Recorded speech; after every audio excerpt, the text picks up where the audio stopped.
Boa noite, irmãos e irmãs, a paz do Senhor.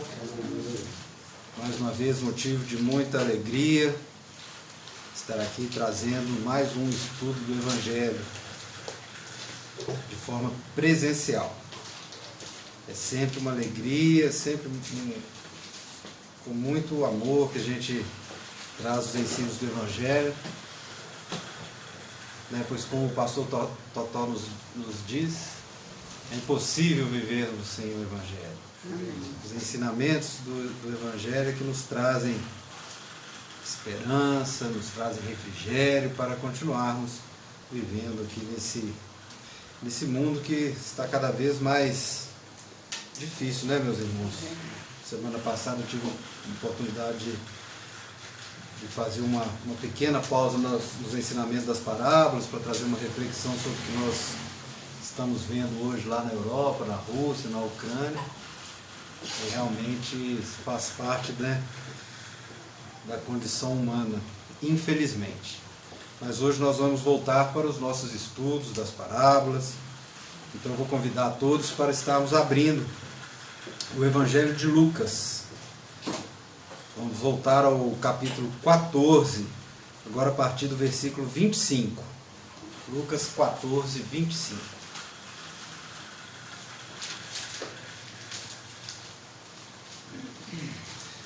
A parábola mesmo começa no versículo 28, mas eu vou ler todo o texto a partir do 25 para ficar bem claro. Ele tem um título assim: O serviço de Cristo exige abnegação. Lucas 14, 25. Amém? Amém. Vou fazer a leitura então do Evangelho. Grandes multidões o acompanhavam, e ele, voltando-se, lhes disse: Se alguém vem a mim e não aborrecer a seu pai, e mãe, e mulher, e filhos, e irmãos, e irmãs, e ainda a sua própria vida, não pode ser meu discípulo. E qualquer que não tomar a sua cruz e vier após mim, não pode ser meu discípulo. Pois qual de vós, pretendendo construir uma torre, não se assenta primeiro para calcular a despesa e verificar se tem os meios para concluir? Para não suceder que, tendo lançado os alicerces e não a podendo acabar, todos os que a virem zombem dele, dizendo: Este homem começou a construir e não pôde acabar. Ou, qual é o rei que, indo para combater outro rei, não se assenta primeiro para calcular se com 10.000 homens poderá enfrentar o que vem contra ele com 20.000? Caso contrário, estando o outro ainda longe, envia-lhe uma embaixada pedindo condições de paz. Assim, pois, todo aquele que dentre vós não renuncia a tudo quanto tem, não pode ser meu discípulo. Amém? Então, meus irmãos, esse texto, né, essa parte aqui do capítulo 14 que eu li, nós vamos estar fazendo algumas considerações, mas são duas parábolas, né, que os irmãos puderam ouvir. A parábola chamada Parábola do Construtor da Torre, que é aquela que começa ali no 28 e vai até o 30, e a parábola do Rei Guerreiro, que seria da 31 até a 33. Essas duas parábolas não tem como a gente fazer um estudo separado das duas. O contexto é o mesmo, as duas parábolas elas estão trazendo o mesmo ensinamento, elas estão intimamente ligadas. Pode ter alguma diferença, né, no ensino ali que Jesus está trazendo, não o ensino em si, no retrato, né, da realidade dos judeus naquela época, mas elas transmitem basicamente o mesmo fundamento, que é a dificuldade, né, a abnegação para seguir a Cristo. Então, quando o título lá fala, o serviço de Cristo exige abnegação, nós podemos trazer um outro sinônimo de que o serviço de Cristo, o ser discípulo de Cristo, exige que você abra mão de algumas coisas, exige que você dedique sua vida a esse discipular.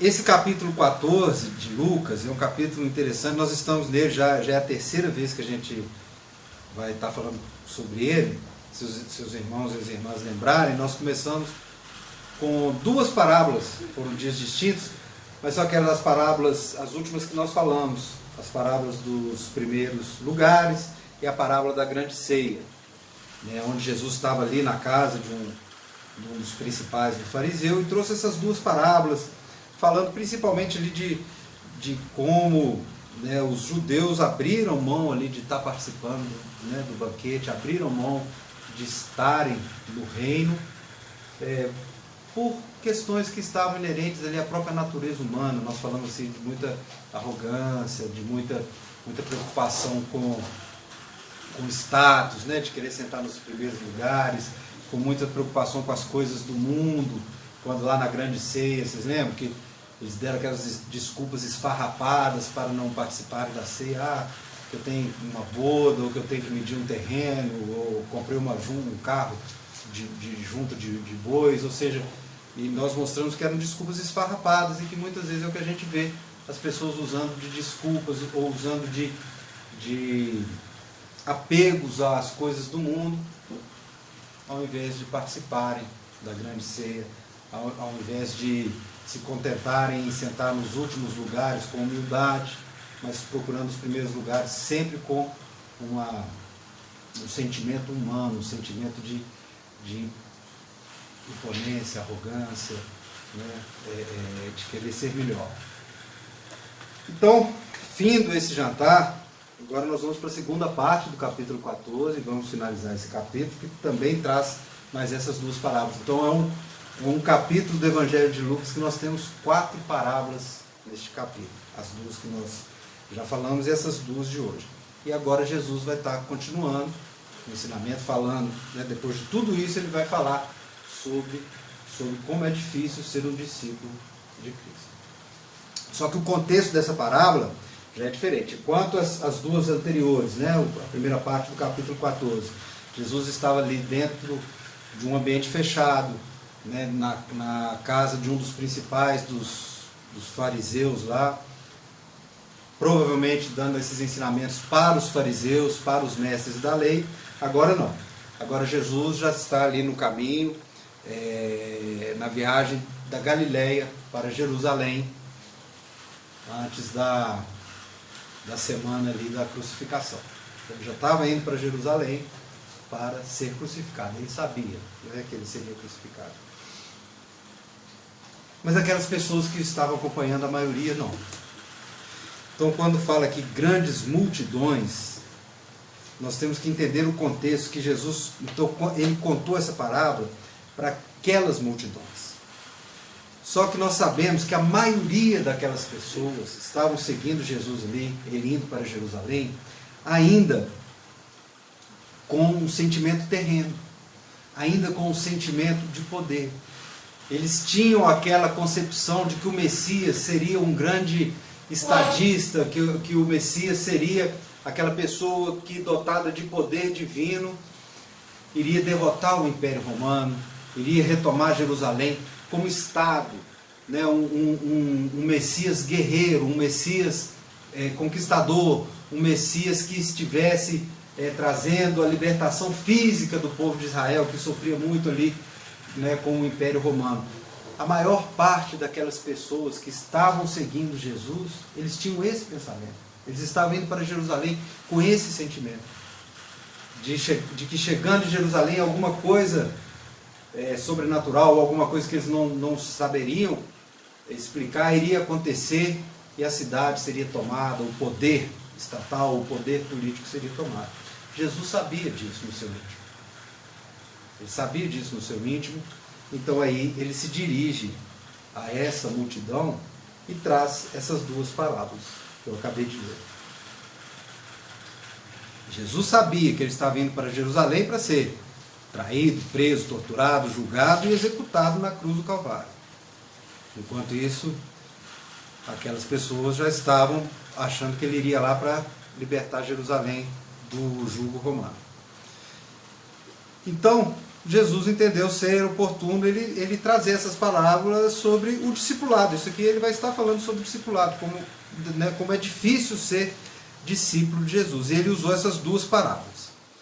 Então, na primeira parábola, que é a do construtor da torre, Jesus utilizou o cenário rural, ali na vida do campo.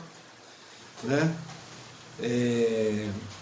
Todos ali naquela época sabiam o que era construir uma torre. A torre ela poderia ser uma torre de vigília, eles construíram uma torre para vigiar mesmo, para não ter invasão nos campos, para proteção dos campos, ou uma torre mais bem elaborada, que ela serviria de celeiro para guardar a produção, e às vezes até, dependendo do nível da construção, servia de moradia também, para os servos ou para aqueles que trabalhavam ali no campo. Então Jesus ele estava falando de uma circunstância que todos ali conheciam, né? E todos sabiam também que o fazendeiro que tinha essa condição de construir a torre, ele estava tendo um prestígio maior perante a sociedade. Um fazendeiro que tinha condição de ter uma torre, ele estava valorizando a sua propriedade, ele estava buscando ali um valor maior. Então ele tinha um prestígio. Aí o que Jesus fala? Ele ensina que esse fazendeiro que está buscando ali esse prestígio, que está buscando essa valorização da propriedade dele, se ele não fizer um planejamento correto, né, pensar a construção, como que essa construção vai ser feita, se o recurso que ele possui vai ser suficiente para fazer aquela construção, se o empreendimento que ele está fazendo ali vai ter condição de ser acabado. Se ele não fizer esse planejamento, toda essa ação de planejar, ele pode não conseguir terminar a torre, é o que Jesus ensina, e aí todo o respeito, prestígio e a valorização que a torre poderia trazer para a propriedade dela vai por água abaixo, e em vez disso ele será alvo de chacota e ganhará fama de imprudente. O versículo 29 fala, e todos virem a zombar dele. Então é um ensinamento simples que Jesus está falando ali. Planejar. Pensar. Antes de agir, para quê? Para não virar motivo de zombaria, ou seja, para que aquele intento não fique pelo caminho. E na outra parábola, que é a parábola do rei guerreiro, Jesus já está falando bem parecidamente de uma avaliação estratégica, que deve ser feita por um rei antes de entrar em batalha. Ou seja, se o rei tem ali, se ele dispõe de 10 mil soldados, ele vai enfrentar um exército de 20 mil soldados, ou seja, o dobro do exército dele, ele tem que planejar essa empreitada, ele precisa ser muito honesto, sincero ali com as pessoas que estão ao redor dele, para saber se algum fator o possibilita vencer aquela batalha, tendo metade do exército da outra pessoa que está vindo guerrear por ele. Então ele tem que ser prudente, ele tem que pensar, ele tem que avaliar de uma maneira muito cuidadosa se ele vai ter condição de enfrentar o seu oponente. E ele fazendo essa avaliação e vendo que não é possível, ele tem a possibilidade, igual Jesus ensina aqui, de enviar uma comissão, né? Ele fala aqui, ó, envia-lhe uma embaixada. Embaixada é comissão, representantes, pedindo condições de paz. Ou seja, ele vai ser prudente e vai evitar perdas de vidas humanas, perda de recursos, se ele avaliar que não tem condição de participar daquela guerra. Então os dois ensinamentos eles estão falando de quê? Planejar, avaliar o custo antes de agir, avaliar as possibilidades de sucesso, como que você vai tomar aquela ação e o tanto que você vai estar disposto a ceder. Então, quando colocamos essas duas parábolas como parte de um mesmo ensino, podemos perceber uma importante verdade. Ambos, tanto o fazendeiro que vai construir a torre ou o rei guerreiro, eles precisam tomar uma decisão. Estamos falando Jesus está ensinando ali sobre decisão. As duas parábolas falam sobre decisão. O fazendeiro ele vai avaliar para tomar a decisão de construir ou não a torre. E o rei guerreiro ele também vai avaliar para tomar uma decisão se ele vai ou não para aquela guerra. Então, quando Jesus traz esse ensino de decisão, nós voltamos para o contexto de onde Jesus estava. Ele estava falando para uma multidão, e onde que ele sabia que naquela multidão ali tinha muita gente que o estava seguindo superficialmente, muita gente que o estava seguindo com intenções diferentes daquele que ele vinha pregando no ministério dele há muito tempo, né? Elas estavam seguindo muitas vezes de acordo com aquilo que elas tinham dentro do coração delas, coração humano, e não seguindo de uma maneira, como Jesus sempre ensinou, espiritual, em verdade espiritual. Né? Então Jesus estava falando para aquelas pessoas quando ele traz essas duas parábolas. Por quê? Se num primeiro momento essas pessoas aparentavam desfrutar de uma liberdade de ação, isso é, né, igual fazendo construir ou não construir, ir para a guerra ou não ir para a guerra, elas também tinham que ter uma decisão ali de buscar verdadeiramente o reino de Deus, da forma que Jesus estava ensinando, ou continuando sonhar com aquele ideal ali humano, nacionalista, esperando um reino terreno. Elas tinham que tomar aquela decisão. Se elas estavam buscando o reino espiritual, o reino de Deus, a salvação, ou se elas estavam buscando realmente um líder nacionalista, guerreiro, que estivesse disposto ali a buscar Jerusalém como um estado, como nação, e não como um reino espiritual.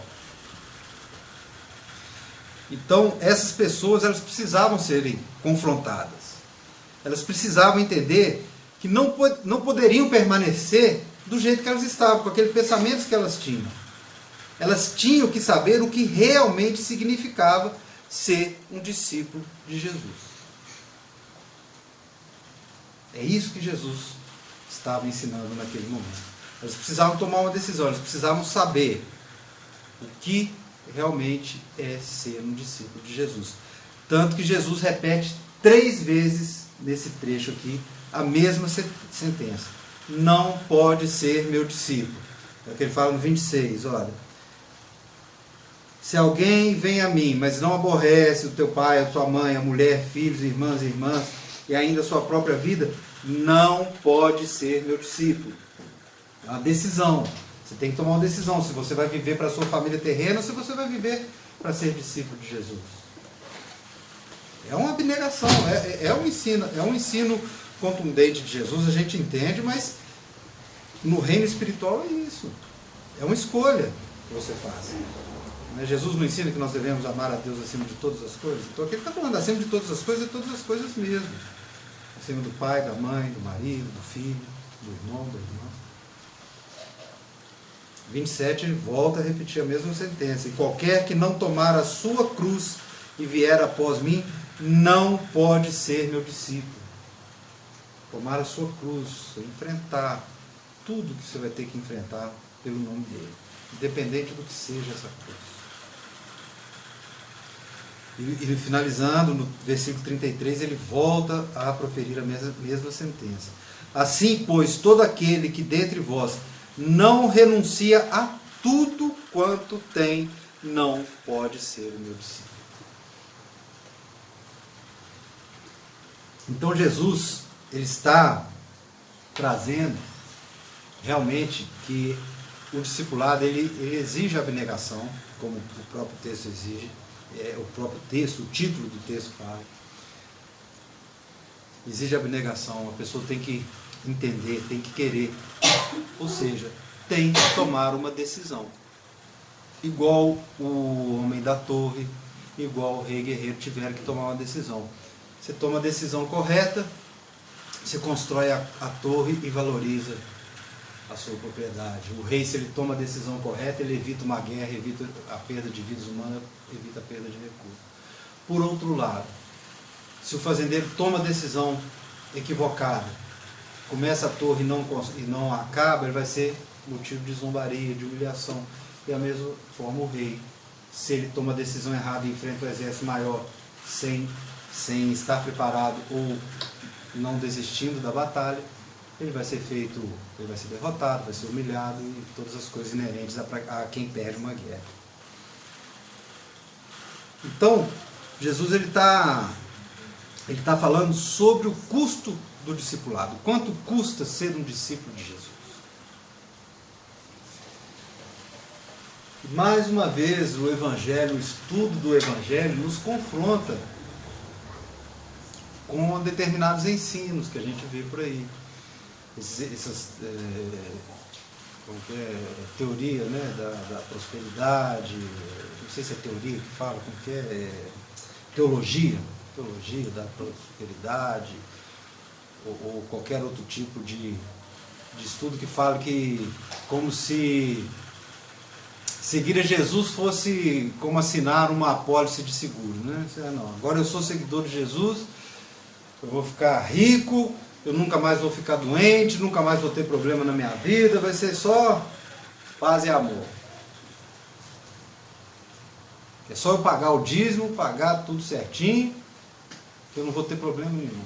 Não é isso que Jesus ensina. Jesus ele está falando para aquela multidão ali, ele está falando justamente o contrário. O discipulado ele exige um custo, ele exige uma dedicação, ele exige uma abnegação, exige uma decisão, uma tomada de decisão. Não pode ser uma decisão, como diriam os jovens, uma decisão meia boca. Ela tem que ser por inteiro, ela tem que ser completa, ela tem que ser planejada não do ponto de vista de aceitar Jesus como Senhor e seguidor, porque isso muitas vezes acontece num momento de dificuldade. O planejamento é para o discipulado, vejam bem, é para o discipulado, é para o que vem depois da experiência, né, espiritual de conhecer a Jesus, de ser tomado pelo Espírito Santo, de por qualquer circunstância que seja, muita gente fala que conhece pelo amor ou pela dor, não importa. O que importa é conhecer a Jesus. Mas o que Jesus está falando aqui, a multidão já estava o seguindo, eles já o tinham aceitado. Se eles estavam seguindo, é porque eles estavam acreditando de alguma forma, só que muitos estavam acreditando da forma errada. Muitos estavam exercendo o discipulado da maneira equivocada. Ainda com aquele pensamento de que não, alguma coisa vai acontecer lá e nós vamos tomar aquela cidade, ou o jugo romano vai acabar. Então Jesus agora, nesse final desse capítulo, então ele está trazendo o ensino sobre o discipulado. Então, com a parábola do construtor da torre, Jesus enfatiza que seus seguidores precisam compreender que segui-lo não é um mar de rosas. Por isso é preciso avaliar e refletir sobre o que é verdadeiramente ser um cristão. Enquanto que na segunda parábola ele ensina que a genuína compreensão desse assunto conduz seus seguidores à autonegação e à capacidade de ceder e renunciar a tudo e a todos por causa do Evangelho. Quando o rei tem que ceder, renunciar, né, para autonegar, para não ir para a guerra apenas por ir com o pensamento simplesmente de não se humilhar. Então, em outras palavras, o ensino dessas duas parábolas mostra que Jesus não precisa de seguidores que não estejam completamente comprometidos com a sua causa. Esses que não estão comprometidos com a sua causa, voltando à parábola do semeador, são aqueles que a semente cai nos lugares rochosos. Então, no primeiro momento, eles se empolgam, crescem rápido, mas como não tem raízes, como não tem uma base, quando são submetidos a uma condição de teste, sofrimento ou negação, eles desistem.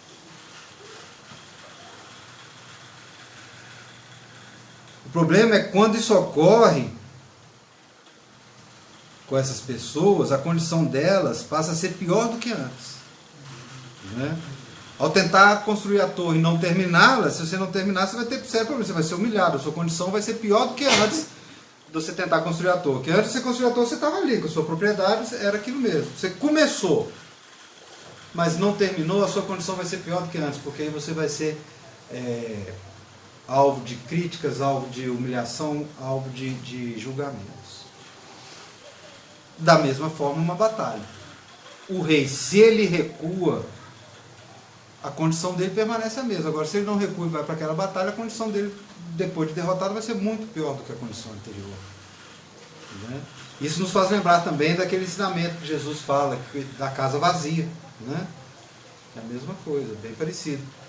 Quando um demônio, quando espelha o demônio, a casa está limpa, adornada e tal, se não manter aquela casa cheia do Espírito Santo, volta 7 vezes mais, com 7 outros demônios. Né? Ou seja, a condição daquela pessoa vai ser pior do que antes. Então é por isso que é muito apropriada a conclusão que traz esse capítulo. Eu não li ela ainda, mas vou ler agora para os irmãos. Que a conclusão, que aí vai fechar todo o capítulo 14, é o versículo 34 e 35, onde Jesus chama os discípulos de sal da terra. 34. O sal é certamente bom. Caso, porém, se torne insípido, como restaurar-lhe o sabor? Nem presta para a terra, nem mesmo para o monturo. Lançam-no fora. Quem tem ouvidos para ouvir, ouça.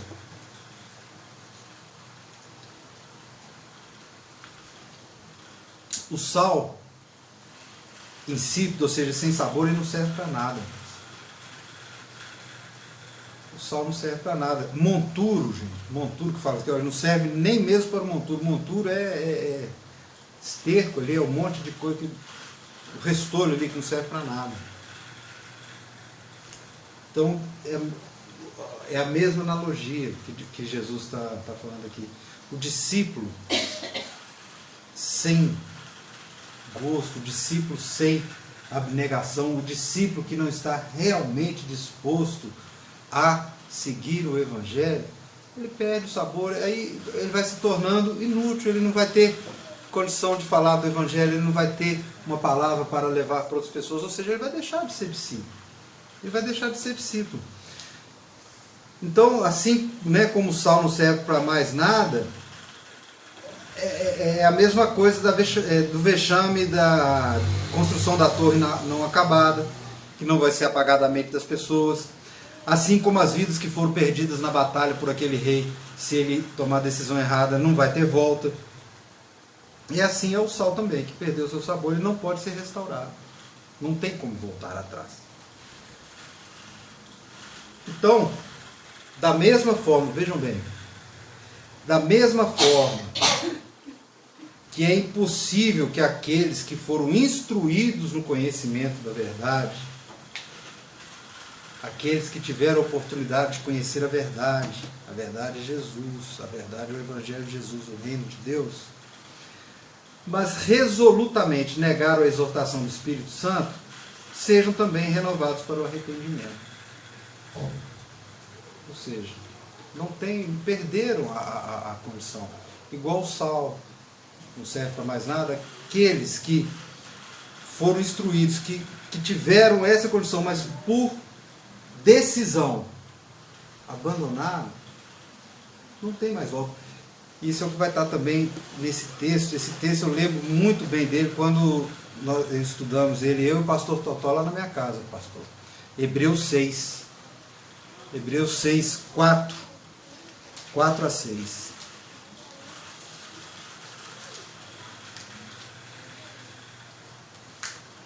Quero ler para os irmãos. Hebreus 6.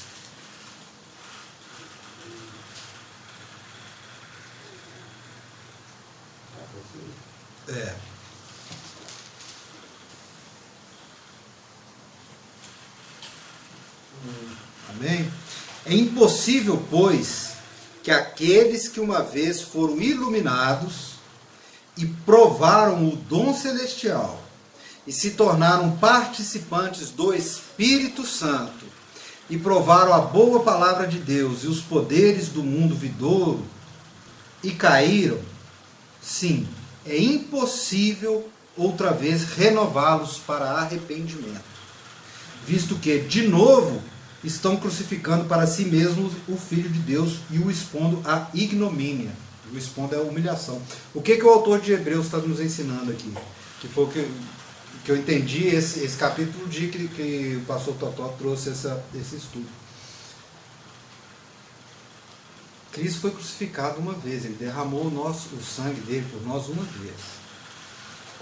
Então existe muito aquela a gente ouve muito falar, eu sou cristão, mas eu caí. Então agora eu quero voltar. Amém. Só que se ele caiu, é porque ele verdadeiramente não era um discípulo de Cristo. Ele verdadeiramente não teve a experiência com o Espírito Santo. Porque aquele que tem a experiência verdadeira, aquele que recebe o Espírito Santo verdadeiramente, que conhece a palavra, que conhece a verdade, ele não cai. Ele não cai. Se ele caiu é porque realmente é como aquela multidão que estava seguindo a Jesus. Eles não estavam verdadeiramente entendendo o Evangelho, entendendo o reino de Deus. A gente sabe que é um ensino, né, duro, não é um ensino, não é um alimento fácil, esse ensinamento de Jesus, mas é o que ele está nos ensinando. É o que ele está nos ensinando.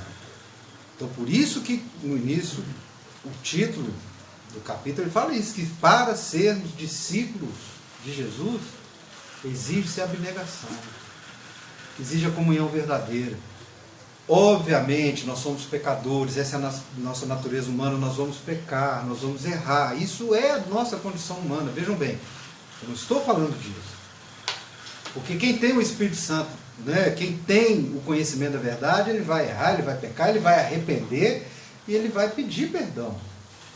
Aquilo vai o incomodar de tal forma que ele vai se arrepender e vai ser perdoado. O que nós estamos falando aqui é daqueles que realmente estão, talvez por outros motivos, igual aquela multidão estava seguindo a Jesus, não pelo reino, mas para tentar tomar Jerusalém. Hoje também nós temos muitas pessoas que estão em tese seguindo a Jesus, mas não verdadeiramente, eles estão buscando uma condição financeira melhor, porque falaram que se seguir Jesus ele vai ter uma condição financeira melhor, ou ele está simplesmente ali no momento de querer uma cura de uma doença, ou ele simplesmente é porque é a moda do momento, é participar daquela igreja e tal. É para essas pessoas que Jesus está falando, é para eles que Jesus está ensinando que seguir a Jesus é uma decisão. É uma decisão, mas é uma decisão profunda, uma decisão verdadeira, que implica o conhecimento espiritual e não apenas uma decisão de momento ou por motivos humanos, por motivos mundanos. Tanto que Jesus, ele finaliza lá, né, que nós acabamos de ler, é o versículo 33 de Lucas 14, assim, pois todo aquele que dentre vós não renuncia a tudo quanto tem, não pode ser meu discípulo. Esse é o ensinamento de Jesus. Então essa é a reflexão que nós deixamos, né, para que todos nós, diariamente, possamos meditar, compreender o que é realmente ser um seguidor de Cristo. O que é realmente ser um discípulo de Cristo. É tomada de decisão. Em momento nenhum Jesus está ensinando que essa decisão ela é fácil. Mas ele está ensinando que quando você toma a decisão correta, o Espírito Santo vai te conduzir, vai te fortalecer para ser um discípulo de Jesus. Mas quando você toma a decisão errada, e você o está seguindo por outros motivos, que não seja a verdade, o seu estado depois vai ser pior do que antes. Eu vou finalizar como Jesus finaliza esse versículo, esse capítulo 14. Quem tem ouvidos para ouvir, ouça. Amém?